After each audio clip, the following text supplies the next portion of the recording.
नमस्कार, आप देख रहे हैं कैपिटल टीवी का खास शो राहुल का अग्निपथ। मैं हूं Parveen Shaikh. Bihar voter list updation से परेशान राहुल गांधी ने फिर चुनाव आयोग पर निशाना साधा। एसआईआर प्रक्रिया को लेकर उन्होंने एक वीडियो साझा करते हुए पूरे सिस्टम को ही चोर बताया है। एक्स पर राहुल गांधी ने लिखा, बिहार में चुनाव आयोग एसआईआर के नाम पर रंगे हाथ वोट चोरी करता पकड़ा गया। काम सिर्फ चोरी, नाम एसआईआर। पर्दाफाश करने वाले पर होगी एफआईआर। ईसी अब भी इलेक्शन कमीशन है या पूरी तरह बीजेपी की इलेक्शन चोरी शाखा बन चुका है। हैशटैग वोट चोरी। और इस पोस्ट से एक बार फिर राहुल गांधी फंस गए हैं। फंसे हुए तो राहुल गांधी के जीजा वाड्रा भी हैं।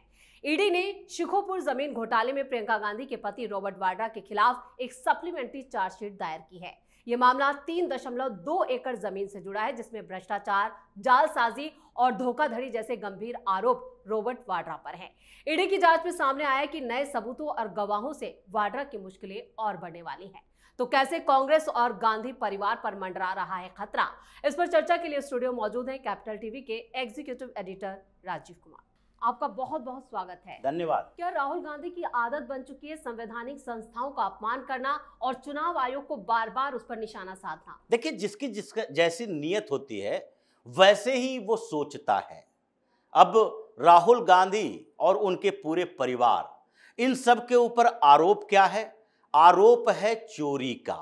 पैसे की चोरी, जमीन की चोरी, मकान की चोरी, बंगले की चोरी, ये सारे चोरी का आरोप राहुल गांधी के परिवार के ऊपर है। तो उनके सपने में भी चोर चोर चोरी जैसे शब्द आते हैं। इसलिए राहुल गांधी ने ये वोट चोरी की बात कर दी। इलेक्शन कमीशन के ऊपर इनको अब ऐसी बातें करने से अपने आप को रोकना चाहिए। क्यों? क्योंकि एसआईआर के खिलाफ ये सुप्रीम कोर्ट गए और 10-10 पार्टियां सुप्रीम कोर्ट में गई। 4-4 बड़े बड़े वकील गए, अभिषेक मनु सिंघवी, कपिल सिब्बल, गोपाल नारायण, ये सारे बड़े बड़े वकील सुप्रीम कोर्ट में जाकर अपनी सारी दलीलें जो इनके अंदर हो सकती थी वो सारी दलीलें दी। सुप्रीम कोर्ट ने क्या कहा? यह प्रक्रिया असंवैधानिक नहीं है, संवैधानिक है। चुनाव आयोग कोई गलत काम नहीं कर रहा, बल्कि इस प्रक्रिया को पूरा होने देना चाहिए और जो सबूत सामने आएंगे उसके बाद इस पर सुनवाई होगी कि नहीं। चुनाव आयोग ने जितने लोगों का ये फर्जी वोटर लिस्ट से नाम हटाया है वो गलत है या सही? अब चुनाव आयोग के आंकड़े सामने आ रहे हैं और वो आंकड़े ऐसे नहीं है कि चुनाव आयोग ने छिपा कर रखा। बिहार के अंदर वो आंकड़े जिला पदाधिकारी जितने हैं पार्टियों के, यानी कांग्रेस के डिस्ट्रिक्ट प्रेसिडेंट या फिर भारतीय जनता पार्टी, जदयू, राजद, जितनी पार्टियां हैं उसके डिस्ट्रिक्ट प्रेसिडेंट को उस जिले के वोटर का रिकॉर्ड जो अभी तक 88% के तकरीबन हुआ है वो सारे दे दिए हैं। और उसके साथ ही तैयारी इस बात की है कि आपको जो लगता है, जो करेक्शन लगता है, क्योंकि जिला पदाधिकारी है, डिस्ट्रिक्ट प्रेसिडेंट है पार्टी के, तो वो अपने ब्लॉक और उसके नीचे के, यानी कि ब्लॉक के अधिकारी जो होंगे, उसके बाद नीचे के जो अधिकारी इस पार्टी के पदाधिकारी होंगे, ऑफिस बियरर होंगे, उन सबको डिस्ट्रीब्यूट करेगा। और साथ ही जो बूथ लेवल एजेंट इन पार्टियों के बने हैं वो भी वेरीफाई करेगा। मतलब बूथ लेवल एजेंट एक बूथ पर अगर 700-800 वोटर हैं तो उसकी जांच करने के लिए इनके अधिकारियों को कितना टाइम लगेगा? अगर बूथ लेवल एजेंट उसी गांव का है तो गांव के वोटर में सुधार करने की गुंजाइश है तो ले जा सकता है। तो ये सारी प्रक्रिया हो चुकी है और चुनाव आयोग ने डाटा के साथ बताया कि देखिए कितने कितने हैं जो कि अब है ही नहीं, यानी कि जिनकी मौत हो चुकी है उन लोगों का भी वोटर लिस्ट में नाम था।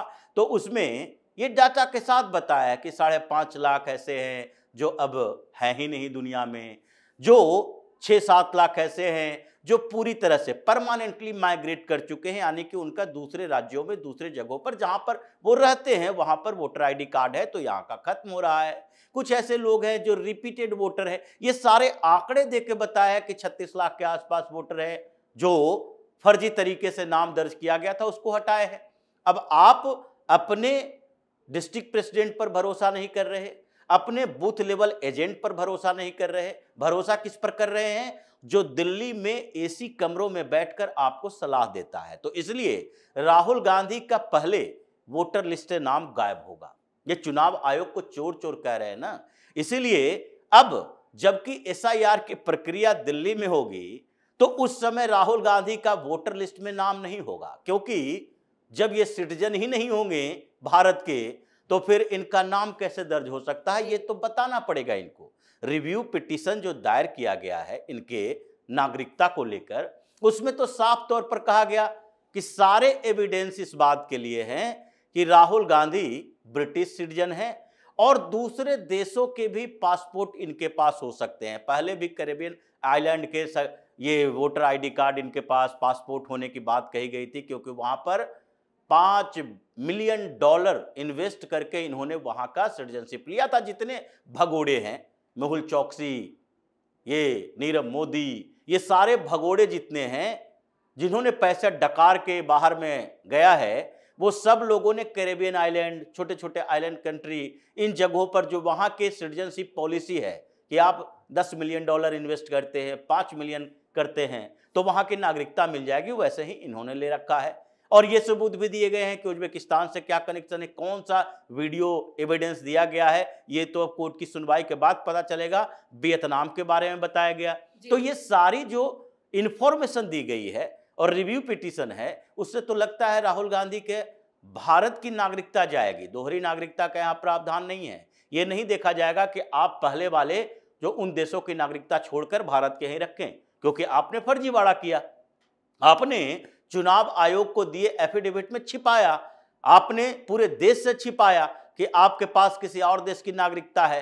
तो ये तो चुनाव लड़ने से इनको हटा दिया जाएगा और उसके साथ वोटर लिस्ट इनका छीन लिया जाएगा, जब्त किया जाएगा। क्यों? क्योंकि नागरिकता के नाम पर आपने फर्जीवाड़ा किया और उसमें चुनाव आयोग के पास यह अधिकार है कि आपको सजा के तौर पर आजकल देश निकाला नहीं दिया जा सकता। ये प्राचीन और मध्यकालीन व्यवस्था थी कि साम्राज्य हुआ करते थे तो देशद्रोह आपने किया है तो देशद्रोह के आरोप में कुछ वर्ग के लोगों को देश निकाला दिया जाता था कि आप देश की परिधि में नहीं रह सकते। आजकल वो स्थिति नहीं है, तो उसके बदले पनिशमेंट क्या दिया जाता है कि आप वोट देने के अधिकारी नहीं रहेंगे। अगले 5 साल तक, 8 साल तक, 10 साल तक आपको वोट देने का अधिकार नहीं होगा। यानी कि आप इस देश में रहेंगे तो, लेकिन इस देश की सरकार चुनने में आपकी भूमिका खत्म हो जाएगी। तो यही देश निकाला की सजा है, सिर्फ रहने के लिए दिया जाएगा। यही राहुल गांधी जो चिल्ला चिल्लाकर चीखकर बोल रहे हैं, इनकी सजा यही होने वाली है, जो तरीके इन्होंने अपनाया है। अब चुनाव आयोग को भी आप क्या कह रहे हो? भारतीय जनता पार्टी का वोट चोरी शाखा, ये जो आरोप है ये सुप्रीम कोर्ट का भी अब मानना है, चुनाव आयोग का अब मानना है और अब इसकी सुनवाई होनी चाहिए। स्वतः संज्ञान तो सुप्रीम कोर्ट को लेना चाहिए कि जब हमने फैसला दे दिया उसके बाद इस तरह से कियोस्क पैदा क्यों कर रहे हो।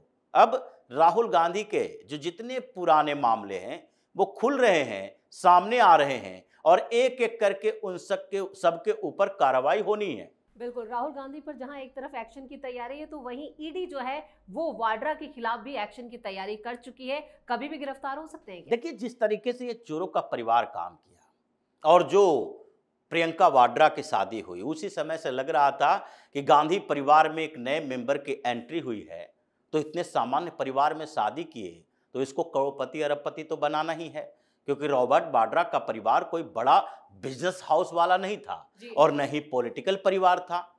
रॉबर्ट वाड्रा का परिवार पीतल का काम करने वाला, मुरादाबाद का। अब पीतल के एक सामान्य कारोबारी के घर में गांधी परिवार अपनी बेटी दे रही है तो उसका स्टैंडर्ड भी तो इस लेवल पर लाना था। तो इसलिए जितनी सरकारें कांग्रेस की जहां जहां रहती थी, ये रॉबर्ट वाड्रा वहां डील करने पहुंच जाते थे और जमीन पर कब्जे की इन लोगों ने पूरी कोशिश तैयारी कर ली थी। ये जो गुरुग्राम का मामला है इसमें भी ऐसा ही हुआ। जिस तरीके से नेशनल हेराल्ड में 5 लाख रुपया लगाओ, उसमें 50 लाख रुपया दूसरे से कर्ज लो, यानी कि लोन के नाम पर लो और 50 लाख के बाद 90 करोड़ का लोन माफ कर दो और 5,000 करोड़ की संपत्ति हड़प लो। इसमें भी यही हाल है। 3.5 एकड़ के आसपास जमीन का डील हुआ। अब यह डील 7.5 करोड़ रुपए की, और 7.5 करोड़ रुपए की डील में रॉबर्ट वाड्रा के जो अकाउंट, यानी कि जो वो उसकी कंपनी थी sky light hospitality private limited ji, वो जो कंपनी थी उसके अकाउंट में मात्र 1.5 लाख रुपया, 1.5 लाख रुपया का ट्रांजैक्शन था। लेकिन वो डील कितना कर रहे हैं? 7.5 करोड़ रुपए की 3.5 एकड़ की जमीन। और वो कौन सी जमीन, वो एग्रीकल्चर लैंड।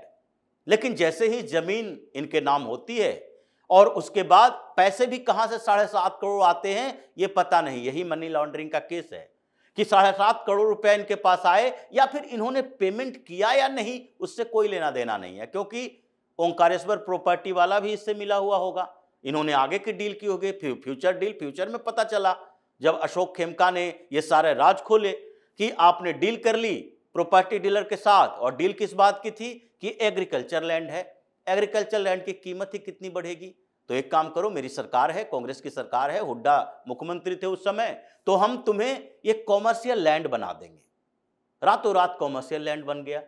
अब जैसे ही कॉमर्शियल लैंड बना तो ये प्रॉपर्टी का कारोबार बढ़ गया, और 7.5 करोड़ जिसके लिए 1.5 लाख रुपया इनके अकाउंट में था, 7.5 करोड़ की डील हुई और वो 58 करोड़ में फिर से डील की गई डीएलएफ के साथ। यानी कि 1.5 लाख रुपया जमा करो और 58 करोड़ रुपया एक सप्ताह के अंदर कमा लो। 700% का मुनाफा 7.5 करोड़ के अनुसार, और उस तरह से अगर 1.5 लाख के हिसाब से देखें तो परसेंटेज भी फेल हो जाएगा। तो ये पूरा का पूरा मनी ट्रेल ये दिखाई पड़ा है। ईडी को चार्जशीट इसलिए दायर की गई है, इन्होंने कहा कि हम तो 35,000 पेज का वो सारा दस्तावेज सौंपे हैं। तो दस्तावेज था क्या? एक कंपनी रातों रात एक दिन के अंदर जो म्यूटेशन करवाने में प्रॉपर्टी का महीनों चप्पल घिसने पड़ते हैं, वो म्यूटेशन हो गया इनके प्रॉपर्टी का, और एक दिन के अंदर ही ये फैसला हो गया कैबिनेट का कि ये कॉमर्शियल लैंड है अब। और ये जो सुकोपुर की बात की जा रही है वो गुरुग्राम का सेक्टर 38 बन गया जी। ये सेक्टर बन गया। अब वो करोड़ों की प्रॉपर्टी, यही डील हुई होगी कि पैसा नहीं लगाएंगे, हम पावर लगाएंगे, क्योंकि सिस्टम हमारे पैकेट में है। तो ईडी उसी सिस्टम को खोद रही है कि अब आओ, रॉबर्ट वाड्रा भी जाओ और प्रियंका वाड्रा भी जाओ, क्योंकि ये प्रॉपर्टी सिर्फ रॉबर्ट वाड्रा की थोड़ी है। और प्रियंका वाड्रा के खिलाफ भी ये वायनाड वाले केस में चल रहा है कि आप सांसद बनी थी वहां से, और उस समय आपने जो एफिडेविट दायर किया उसमें प्रॉपर्टी छिपाई हो, क्योंकि आप अपनी प्रॉपर्टी तो बता दी, आपको तो अपने पूरे खानदान की प्रॉपर्टी बतानी है, और उसमें भी उस फार्म हाउस के बारे में बताना है जो राहुल गांधी प्रियंका वाड्रा के नाम से है। रॉबर्ट वाड्रा की पूरी प्रॉपर्टी यहां से लेकर लंदन तक, ये जितनी प्रॉपर्टी है उसके बारे में आपको जानकारी देनी थी, क्योंकि हस्बैंड वाइफ की प्रॉपर्टी की जानकारी तो देनी होती है, और अगर नाबालिग बच्चे हैं तो उसके नाम से जो है वो भी देनी पड़ेगी। आपको यहां तक कि सोना चांदी ज्वेलरी सब कुछ बताना पड़ता है इलेक्शन के एफिडेविट में। इन्होंने छिपाई है, उसका मामला भी चल रहा है। तो ये रॉबर्ट वाड्रा और प्रियंका वाड्रा, ये दोनों की गिरफ्तारी के लिए एक आधार मिल चुका है। इन लोगों को जो रॉबर्ट वाड्रा चिक चिक कर कह रहे हैं कि हमने सारे सबूत दिए, हमने कोऑपरेट किया, 3 दिन तक पूछताछ हुई, उससे कोई फर्क नहीं पड़ेगा, क्योंकि पूछताछ हुई है तभी सबूत मिले हैं। आपने ही बताया है कि कैसे सिस्टम को तोड़ मरोड़ कर करोड़ों कमाया। इसलिए इस पूरे परिवार के ऊपर जो लटकी हुई है तलवार, सोनिया गांधी नेशनल हेराल्ड में, राहुल गांधी नेशनल हेराल्ड के साथ साथ 28 मुकदमों में, और उसके बाद रॉबर्ट वाड्रा, प्रियंका वाड्रा के ऊपर ये लैंड माफिया होने का जो चार्ज लगा है, इन सब में ये पूरा परिवार एक ही बार तिहाड़ में जाकर बैठकर बैरक में डिनर करेंगे, ऐसी संभावना दिख रही है। चलिए, इस तमाम जानकारी के लिए और सटीक विश्लेषण के लिए आपका बहुत बहुत धन्यवाद। संवैधानिक संस्थाओं को चोर कहना राहुल गांधी को भारी पड़ सकता है, क्योंकि चुनाव आयोग ने कांग्रेस और राहुल गांधी के खिलाफ एक्शन की तैयारी कर ली है। वहीं वाड्रा की गिरफ्तारी को लेकर भी अटकलें तेज हैं, जिससे साफ है कि गांधी परिवार एक बड़ी मुसीबत में फंसने वाला है। इस खास शो में इतना ही। वीडियो कैसा लगा कमेंट करके अपनी राय जरूर दें। वीडियो को लाइक करें, शेयर करें और कैपिटल टीवी को सब्सक्राइब जरूर करें। धन्यवाद।